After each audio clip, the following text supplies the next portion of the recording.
Burdah ini adalah syair ataupun bait-bait yang dicatat oleh seorang yang semua bagian atau semua sel dari tubuhnya sudah tercampur dengan cinta kepada Nabi Muhammad SAW.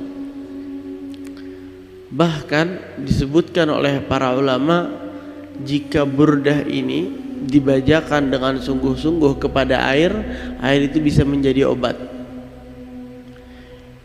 Bahkan juga digunakan oleh beberapa tentara di zaman Utsmaniyah. Di zaman Utsman, mereka punya satu tentara yang tidak digunakan kecuali di akhir-akhir peperangan. Jika mereka punya peperangan sama satu tempat, mau membuka suatu tempat, perang dengan orang kafir dan tidak menang-menang, mereka punya satu tentara terakhir yang biasa dimajukan.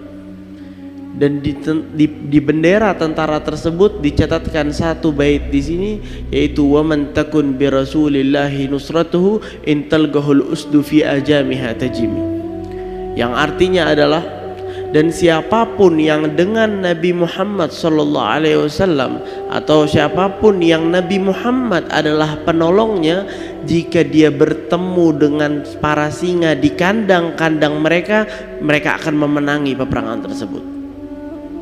Maka tentara itu, panji ataupun bendera itu tidak pernah masuk ke peperangan manapun kecuali pasti menang. Hanya dengan satu bait, hanya dengan beberapa kosakata dari burdah yang sangat mulia ini. Bagaimana kita mendengarnya, kita membacanya, apalagi yang rutin datang dan mendengar dan membaca, apa yang akan tergerak di hati kita? Seorang yang membaca ataupun yang mengarang ini, seperti yang tadi saya bilang di awal, tidak mencatatnya, tidak membuatnya kecuali penuh dengan cinta. Kita bisa rasakan itu pada saat kita mendengarnya. Kenapa kok kalau kita dengar burdah tuh asyik, dengarnya enak, seakan kita mendapatkan rasa walaupun kita banyak dosa. Tapi jika kau dengarkan betul-betul dengan hati yang terbuka, kau akan merasakan rasa yang tidak bisa kau rasakan di tempat yang lain. Bahkan kau tidak bisa rasakan itu pada saat engkau membaca Al-Quran. Tidak lain. Allah subhanahu wa ta'ala berikan di setiap ibadah, di setiap amal yang baik, rasanya masing-masing. Maka jika kita membaca burdah, jika kita sholat, jika kita bersolawat, semua itu ada rasanya masing-masing jika kita perhatikan. Dan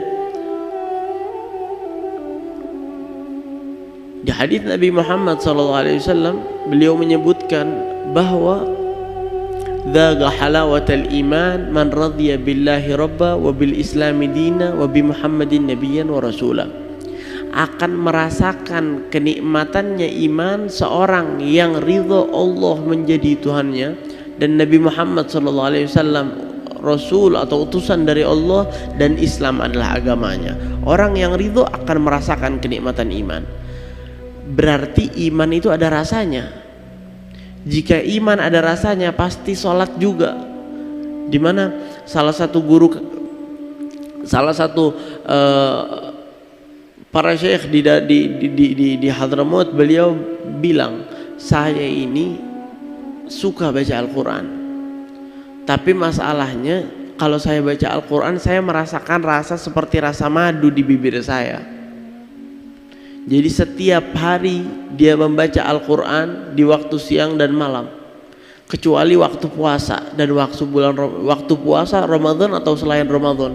Saya tidak mau baca Al-Quran di siang hari karena saya tidak mau, bukan membatalkan puasa, tapi akan menghilangkan susahnya puasa.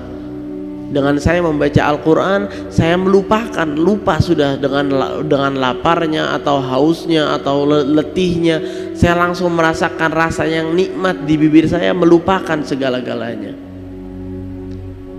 Ini yang Allah subhanahu wa ta'ala berikan kepada orang-orang yang beramal soleh. Dan siapapun yang bisa melihat kepada hal tersebut itu tidak akan menambah keyakinan dia tentang hal tersebut setelah Nabi Muhammad sallallahu alaihi wasallam yang telah menyebutkan dan berkata kepada kita bahwa para malaikat memenuhi tempat-tempat yang mengingat Allah, tempat-tempat zikir kepada Allah sampai atas langit. فخبر النبي زين أقوى يقينا في القلب مما تراه العين. Sesungguhnya kabar atau apapun yang disebutkan oleh Nabi Muhammad kepada kita itu lebih meyakinkan untuk kita daripada hal yang kita bisa lihat dengan mata kepala kita sendiri. فيا من جالستكم الملائكة ترفعوا عن صفات البشرية إلى الصفات الملكية. Wahai orang-orang dan kelompok yang diduduki atau barang berkumpul bersama-sama para malaikat, angkatlah dirimu dari sifat-sifat buruk para manusia menuju sifat-sifat mulia para malaikat. لتقربوا من أخلاقي ومن التخلق بأخلاق خير البرية. Biar kalian bisa sedikit lebih dekat kepada akhlak mulia pemimpin dari semua para makhluk Allah, kekasih ثم تتصفوا بصفات الله جل في علاه. Dan bisa belajar menjalankan sifat-sifat yang meniru sifat-sifat mulia Allah Subhanahu wa taala. وتتخلقوا بأخلاقه سبحانه وتعالى وتقدست أسماءه. Yang dimana dengan berjalan di akhlak yang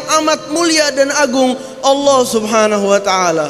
ولو علمتم ما يحف مجمعكم من الفضل لما قمتم منه أبدا.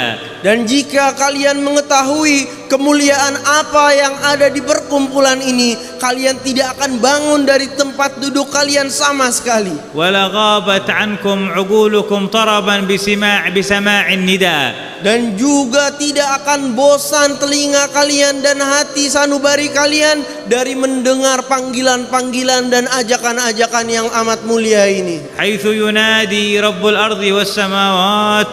Di mana menyeru Tuhan langit dan bumi. وعالم الظواهر والخفيات. Dan yang mengetahui semua yang terlihat dan yang tidak terlihat. الله تعالى في علاه. Allah Maharaja langit dan bumi yang sangat amat mulia. ينادي ملائكته في سماه. Mengajak para malaikatnya di langit-langitnya. نداء يتعلق بشاني وشانكم بعد حضور هذا المجمع. Panggilan yang terikat dengan kondisi kita dan kalian setelah hadirnya di tempat-tempat seperti ini. بخطاب من أعظم وأحلى وأعذب ما يسمع. Panggilan yang paling indah, paling mulia, paling nikmat untuk didengar. فيقول للملائكة يشهدكم يا ملائكتي أني قد غفرت لهم. Panggilan di mana Allah menyeru aku, wahai para malaikatku, bersaksilah bahwa aku telah mengampuni semua dosa-dosa mereka. وينادي منادي الامتنان من رب البريات. Dan juga menyeru seruan pemberian dari Allah Subhanahu wa taala. أن قوموا مغفورا لكم قد بدلت سيئاتكم حسنات. Pergilah kalian, berdiri dari perkumpulan kalian, sesungguhnya semua dosa-dosa itu sudah diampunkan dan digantikan menjadi pahala. فيا من كثرت عليه الذنوب. Wahai orang yang dosanya sudah sangat amat banyak, وحالت بينه وبين معرفة الله كثير العيوب. dan sudah membatasi di antara kita dan antara kedekatan dengan Allah banyak hal dan banyak keburukan. وأمثالنا ممن كثر منه الخطأ. Dan sosok-sosok seperti kita inilah yang paling banyak melakukan kesalahan وتأخر في القرب من ربه وأبطأ. dan terlalu jauh dan terlalu terlambat dari bergegas menuju mendekat kepada Tuhannya. هذه ساعة الصلح مع الله. Ketahuilah ini saat kita berbaikan dengan Allah. وهذه محاضر تجديد العلاقة معه تعالى في علاه. Dan ini adalah tempat-tempat di mana kita memperbaharui, memperkuat ikatan kita dengan Allah. ابعث من قلبك أسرار معاني محبته. Hidupkan dari hatimu rahasia mulia untuk berkenalan dan mengenalnya, وتشوق إليه. dan rindu kepadanya, وتذلل بين يديه. dan merendah di hadapan keagungannya, واعترف بعظيم ذنبك. dan mengaku atas semua dosa-dosa besar yang kita telah lakukan وكثرة عيبك dan kebanyakan aib-aib dan keburukan yang ada pada kita وعظم سيئاتك dan kebesaran dosa-dosa yang telah kita lakukan. واشكو حالك إليه فلا يداويك إلا هو. Adukan keadaanmu, kondisimu kepadanya, maka ia yang akan mengobati segalanya. وعزته وجلاله لن يخلصنا من أمراض قلوبنا وعيوب نفوسنا أحد سواه. Tidak demi keagungan dan kemuliaannya siapapun bisa membantu dan menyembuhkan keburukan-keburukan ini kecuali Ia. ليس لنا غيره معينا. Tidak ada untuk kami selain Allah Subhanahu wa taala yang bisa membantu. ولا سواه مما نحن فيه منقذا. Dan tidak ada selainnya yang bisa menyelamatkan dan menghidupkan. فيا من حضرت في محاضر التجلي الأكبر, Wahai yang telah berkumpul di perkumpulan di mana ia memandang kepadanya, أحضر قلبك واخشع. hadirkan hatimu dan khusyuklah. عله أن يرى في قلبك حسن الإقبال عليه. Berharap ia melihat di hatimu kekhusyuan dan kemuliaan penghadapan dan khusyuk kepadanya. والتذلل بين يديه. Merendahlah di hadapannya. فلو رأى منك ذلك مع الصدق والإخلاص, Dan jika ia melihat itu di hatimu dan sifat kejujuran dan ikhlas kepadanya, حول قلبك في مقامك هذا من الشقاوة إلى السعادة.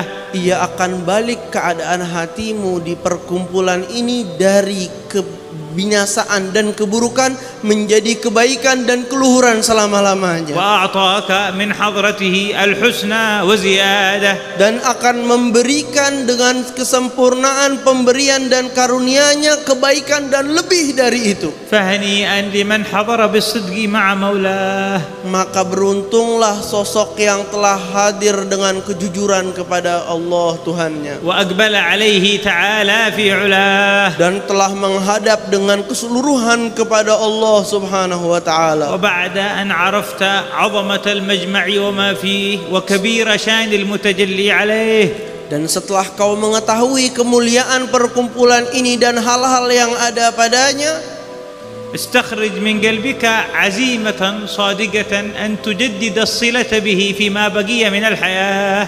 keluarkan dan tanamkan di hatimu bahwa engkau akan memperbaharui ikatan dengannya Subhanahu wa ta'ala. فتنوي بعد ساعتك هذه ألا تعصيه. Dan kau tanamkan niat dari setelah saat kita ini kita tidak akan melakukan maksiat lagi وألا تفعل شيئا من مناهيه. dan tidak akan melakukan apapun yang telah dilarang oleh Allah Subhanahu wa taala. وسيصلح لك حالك كله ظاهره وخافيه. Maka ia akan memperbaiki dengan niat-niatmu itu semua keadaanmu yang terlihat dan yang tidak terlihat. قوي صلتك به. Perkuatlah ikatanmu dengannya. وسيكفيك شان كل ما دونه. Dan dengan itu Allah akan memperbaiki dan akan membenahi semua urusan-urusan yang lainnya. وكل شيء فهو دونه. Dan semua hal-hal yang lainnya adalah jauh di bawah dan jauh lebih mudah dan lebih hina dari ikatan kepada Allah Subhanahu